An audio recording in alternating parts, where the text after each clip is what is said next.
Hi welcome to Astrokuberan Tamil. இன்றைக்கி இந்த வீடியோவில் நம்ம பவகரணம் பற்றி பார்க்கலாம். கரணங்களில் முதன்மையான கரணம் பவகரணம். இந்த கரணத்தின் அதிபதி செவ்வாய். இதன் விலங்கு சிங்கம்.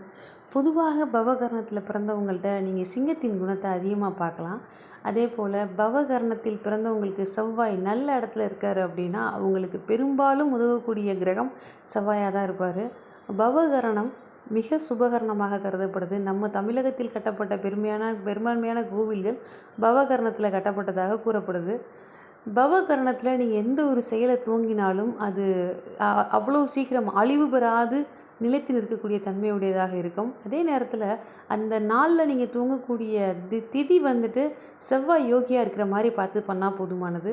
பொதுவாக பவகரணத்தின் நபர்களுக்கு சிங்கத்தின் குணம் அப்படியே இருக்கும். கோபமாகட்டும், அன்பாகட்டும், குடும்பத்தோடு உள்ள பற்றாகட்டும் எல்லாம் இருக்கும். ஆனால் இவங்களுக்கு நம்பிக்கை துரோகிகள் அதிகமாக இருப்பாங்க, எதிரிகள் அதிகமாக இருப்பாங்க. பவகரணத்தை அவ்வளோ எளிதில் வீழ்த்த முடியாது. பவகரணம் எதுவாக இருந்தாலும் போராடி ஜெயிக்கும். பவகரணத்தில் பிறந்தவங்களுடைய இளமை காலம் அவ்வளோ சொல்லிக்கிற மாதிரி இருக்காது. அவங்களுடைய நடு காலத்தில் அவங்களோட இளம் வயதில் பட்ட கஷ்டத்துக்கெல்லாம் அவங்களே ஒரு முடிவு எழுதுவாங்க. ஒரு குடும்பத்தில் ஒரு நபர் பெயர் பெற்ற நபராக அந்திம காலத்தில் கூட இருந்துட்டு போயிருப்பாருன்னு சொல்லுவோம் இல்லையா, அந்த மாதிரி ஒரு வரலாற்று பேர் பெறக்கூடிய செயல்களை செஞ்சுட்டு போகிறவங்களா இருப்பாங்க பவகரணத்தினர். ஆனால் அவங்க அதிகமாக ஏமாற்றப்படுவாங்க, நம்பிக்கை துரோகத்தினால் வீழ்த்தப்படுவாங்க. பவகரண நபர்களுக்கு ஆகாத ஒரு முக்கியமான கரணம்னு சொன்னால் நாகவல கரணத்தை சொல்லலாம். இவங்க எல்லாரையுமே நம்புவாங்க, எல்லாருக்கிட்டையும் ரொம்ப பாசமாக இருப்பாங்க. உங்களுடைய பேச்சே கடுமையானதாகவும் கொஞ்சம் கோவப்படுற மாதிரி இருக்கும். ஆனால் மனசு ரொம்ப வெண்மையானதாக இருக்கும். அவங்களுடைய எண்ணங்கள் எப்போவுமே எல்லாருக்கும் வேணும், எல்லாம் கொடுக்கணும் அப்படின்னு நினைப்பாங்க. தன்னை நம்பி இருக்கவங்களை ஏமாற்ற மாட்டாங்க. ரொம்ப பாதுகாப்பு உணர்வு உங்கள்கிட்ட நம்மளால் உணர முடியும். ஆனால் நாகவல கரணம் அப்படின்றது தன்னுடைய காரியத்துக்காக எதை வேணாலும் பண்ணலாம் அப்படின்னு சுயநலமாக இருக்கக்கூடியது. வளைஞ்சு நெளிஞ்சு போய் விஷராகுன்னு சொல்லக்கூடிய நாகம் எப்படி தன்னுடைய இரையை அடையுமோ அந்த மாதிரி பண்ணும். பவகரணம் அப்படி இல்லை, நேரடியாக அந்த விஷயத்தையும் மோதும்.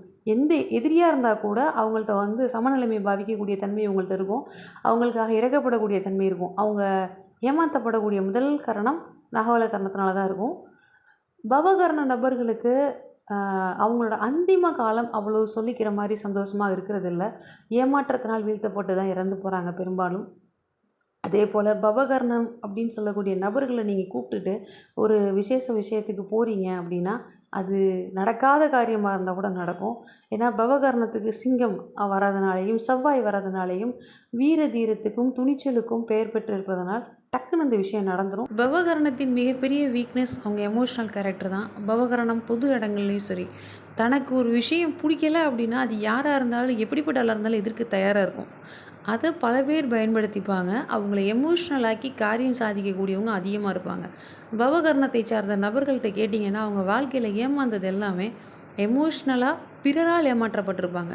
அதே போல் என்றைக்குமே பவகரணம் தனக்காக சிந்திக்காது, மொத்தமாக கூட்டத்துக்காக சிந்திக்கும். அதே போல் பவகரணத்தை நீங்கள் அணுகும் பொழுது அவங்க கோபமாக இருக்கிற நேரங்களில் அவங்களுக்கு ஒரு கிராஸாக தன் கோபத்தை வெளிப்படுத்தக்கூடிய தன்மை இருக்கும். அதாவது அவங்களுடைய எதிரிட்ட அவங்களோட கோபத்தை வெளிப்படுத்தப்படும் பொழுது நம்ம அதுக்கு நடுவில் போனோம்னா, குறுக்கிட்டோம்னா நம்ம மேலே அவங்களோட முழு கோபமும் பாஞ்சிரும். சிங்கம் எப்படி தன்னுடைய இறை அடிக்க போகும்போது சைடில் ஒரு இறை வரும் பொழுது அதை அடிக்குதோ அதே குணம் அவங்கள்ட்ட நீங்கள் பார்க்கலாம். அதே போல் இவங்கள்ட்ட நீங்கள் நேரடியாக மோதும் பொழுது இவங்க நேரடியாக தான் மோதுவாங்க. இவங்க எப்படி சிங்கம் தன்னோட வலது கையை பயன்படுத்துதோ அதே போல் இவங்க மறைமுகமாக குறுக்குத்தனமாக எந்த தப்பையும் பண்ண மாட்டாங்க. இவங்கள்ட்ட நீங்கள் ஒரு நல்ல விரோதியை நீங்கள் சம்பாதிக்கலாம்னா பவகரணத்தில் சம்பாதிக்கலாம்.